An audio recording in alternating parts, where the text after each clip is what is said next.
ఈ generation heroines just ఒక్క image కే fix అయితే వర్కౌట్ అయ్యేలా లేదు పరిస్థితి. అందుకే ఫామ్ లో ఉన్న భామలు గ్లామర్ ఇమేజ్ మెయింటైన్ చేస్తూనే నటిగాను ప్రూవ్ చేసుకునేందుకు కష్టపడుతున్నారు. ఓ సినిమాలో అల్ట్రా గ్లామరస్ గా కనిపిస్తే మరో సినిమాలో పూర్తి డిఫరెంట్ స్టైల్ ట్రై చేస్తున్నారు. ప్రెజెంట్ సౌత్ నార్త్ ఇండస్ట్రీలో సూపర్ ఫామ్ లో ఉన్న బ్యూటీ రష్మిక మందన. ముఖ్యంగా పాన్ ఇండియా సినిమాలకు, అందులోనూ కాస్త బోల్డ్ యాక్ట్ అవసరమైన క్యారెక్టర్స్ కు బెస్ట్ చాయిస్ గా కనిపిస్తున్నారు ఈ బ్యూటీ.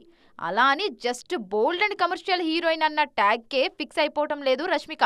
ఏరి కోరి పర్ఫార్మెన్స్ కు స్కోప్ ఉన్న పాత్రలు కూడా సెలెక్ట్ చేసుకుంటున్నారు. యానిమల్, పుష్ప 2 సినిమాల్లో పర్ఫార్మెన్స్ కు స్కోప్ ఉన్న రష్మిక బోల్డ్ యాక్ట్ గురించి ఎక్కువగా డిస్కషన్ జరిగింది. అందుకే అప్ కమింగ్ సినిమాలో ఓన్లీ నటిగానే ప్రూవ్ చేసుకునే పనిలో ఉన్నారు నేషనల్ క్రష్. త్వరలో రిలీజ్ కు రెడీ అవుతున్న కుబేరా, గర్ల్ ఫ్రెండ్ సినిమాల్లో ఏ మాత్రం గ్లామర్ యాంగిల్ లేని రోల్స్ లో కనిపించబోతున్నారు. అనుపమ పరమేశ్వరన్ కూడా ఇదే ట్రెండ్ ను ఫాలో అవుతున్నారు. If it's family, it has to be home. If it's home, it has to be Aparna. Saluting the spirit of every couple's sacrifice to build their dream home. Recent గా Tillu square లో ultra glamorous look లో అదరగొట్టిన ఈ beauty next Malayalam movie Janaki versus state of Kerala అనే సినిమాలో real life character లో నటిస్తున్నారు. ఈ సినిమాలో టిల్లు స్క్వేర్ చేసిన లిల్లీ క్యారెక్టర్ కు పూర్తిగా కాంట్రాస్ట్ గా ఉండే రోల్ ప్లే చేస్తున్నారు. మరో సౌత్ బ్యూటీ కీర్తి సురేష్ కూడా 2 పడవల ప్రయాణం చేస్తున్నారు.